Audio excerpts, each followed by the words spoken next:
Good morning, Northern Michigan. I'm Dan Brady with Dan Brady Painting and Wood Restoration, here with Deneen Dingman, the General Manager at the Habitat Restore.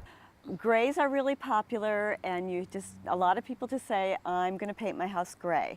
But you really need to think about the gray that you're going to paint before you paint the house. Because gray can be any color on the color wheel. Like red and green, yellow and purple, blue and orange, and you know those for when you're decorating. Those are called complementary colors because they're opposite each other on the color wheel. So when you take those two colors and mix them together, you get different degrees and tones of grays. This is a vinyl roofing sample. Cool. Wow. But take this in and look at color samples and see, does it lean more towards a purple or a warm, cool? Really try and find out, analyze it and see if it has more green or blues in it.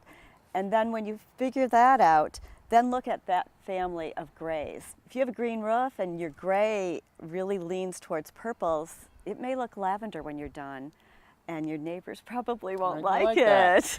And then make sure once you do think you have found that color, go to Northwood and have them do a brush out, like on an 8x12, or get a quart of it and go home and paint a couple rows of siding to make sure it's actually going to look like that once it dries. Right. That's not going to do it.